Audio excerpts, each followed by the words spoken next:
Hi there, I'm going to show you how to replace the battery in this Toyota Avalon key fob. You're going to need one of the 2032 batteries. You can get these off Amazon. I've included a link below in the description that will take you straight there. And optional equipment is a small flat tip screwdriver.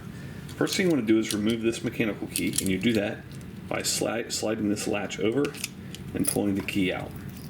Now take your mechanical key and insert it right here in between these two halves, and you just want to give it a firm push and a twist. That'll give you access to the circuit board here. Now, if you don't have a screwdriver, you can pry it out in this corner, but a screwdriver is far easier. So go ahead and stick that in, remove the old battery.